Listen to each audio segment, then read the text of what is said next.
আসসালামু আলাইকুম। প্রিয় দেশ ও বিদেশ থেকে যারা এই ভিডিওখানা দেখতেছেন, আপনাদেরকে সবাইকে ধন্যবাদ জানাই। আজকে কিছুদিন যাবৎ দেশে একটি অস্থিতিশীল পরিস্থিতি তৈরি হয়েছে। তার কারণ হলো, কিছুদিন আগে আখাউড়ায় আল্লামা পীর মুফতি গিয়াসউদ্দিন আত্মারি হুজুর একটি মাহফিল করতে গিয়েছিলেন। ওই মাহফিলে প্রশাসন হুজুরকে 15 মিনিট সময় বেঁধে দেয়।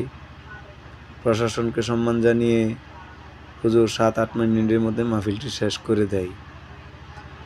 মাহফিল কমিটির মধ্য থেকে পাবলিকের কেউ হবে প্রশাসনের গাড়িতে ডিল মার বাবা বেয়াদবি করে, তার দায় কি? তাহির সাহেবকে মিথ্যা মামলা দিয়ে তাহির সাহেবকে